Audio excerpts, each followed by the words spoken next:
பெயர் பிரித்திகா. நான் 5ஆம் வகுப்பு படிக்கின்றேன். இப்பொழுது மது பற்றி பேச வந்து துஞ்சின்பார் செத்தோரின் வேறல்ல என்றாண்டும் நஞ்சின்பார். அனைவருக்கும் வணக்கம். குடியை கெடுக்கும் குடிப்பழக்கம் உடல் நலத்தை கெடுக்கும்.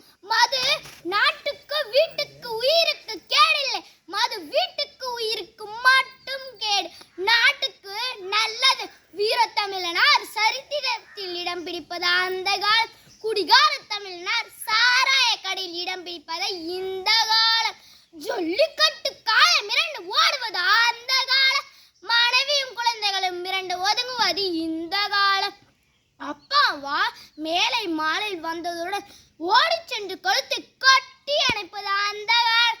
அப்பா வந்ததுடன் ஓடி சென்று கட்டிலுக்குள் பதுங்குவது இந்த காலம். எப்போது அந்த காலம் திரும்புமோ என்று தெரியவில்லை. ஒரு குழந்தையின் நேரடி ரோல் மாடல் பெற்றோர்களை, நம்பிக்கைகளை, உழைப்பை, உயர்ச்சியை, ஒழுக்கத்தை, நேர்மையை, ஒற்றுமையை, தியாகத்தை, ஈரத்தை, வீரத்தை, உதவும் மனப்பன்மை என்ற நற்பண்புகளை நம் தந்தையிடம் இருந்துதான் கற்றுக்கொள்ள வேண்டும். ஆனால் நம் பெரும் தந்தைகள் எப்படி இருக்கிறார்கள்? எப்படி வீட்டிற்கு வருகிறார்கள்? தள்ளாடி கொண்டு வருகிறார்கள், பொய் பேசுகிறார்கள், அம்மாவை அடிக்கிறார்கள், சாப்பாட்டை இறைத்து சாப்பிடுகிறார்கள், நடு வீட்டில் வாந்தி அடிக்கிறார்கள். எந்த பெற்றோர்களாவது மாலையானவதுடன் தன் குழந்தையை உப்பு மூட்டை தூக்கி விளையாடுகிறார்களா? என் கண்ணு, என் செல்லம், பள்ளியில் என்ன சொல்லி தந்தார்கள் என்று கொஞ்சுகிறார்கள். இல்லை, குடியில் இடுங்கி வந்த கண்களுடன் திரிகிறார்கள். கல்யாணத்துக்கும் குடி, கருமாரிக்கும் குடி, சந்தோஷத்துக்கும் குடி, துக்கத்துக்கும் குடி, ஆண்களும் குடி, பெண்களும் குடி, அப்பாக்களும் குடி, அம்மாக்களும் குடி, வயதானவர்களும் குடி, வயசு பெண்களும் குடி. குடி வாழ்ந்தால் தான் நம் உலகம் உயரும் என்று எல்லாரும் நினைக்கிறார்கள்.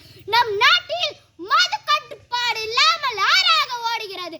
நேரம், காலம், இடம், பொருள் பார்க்காமல் குடிக்கிறார்கள். குழந்தைகள் தொடர்ந்து முதியவர்கள் வரை குடி நோயாளிகளாக இருந்தால் நம் மாநிலம் எப்படி முன்னேறமாக முடியும்?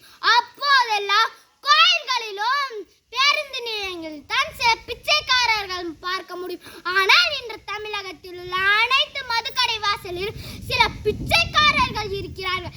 அவர்கள் மது பிச்சைக்காரர்கள். பிச்சை எடுத்தாவது குடிக்கிறார்கள். நல்லாட்சி நடக்கிற அமைதி பூங்காவன, செம்மொழி நடக்கிற கற்றறிந்த கற்றோர் என பலர் ஆளுகிறார். குடிப்பழக்கத்தை தவிர்க்க வேண்டும். குடிப்பொருளை ஒழிக்க வேண்டும். நன்றி, வணக்கம்.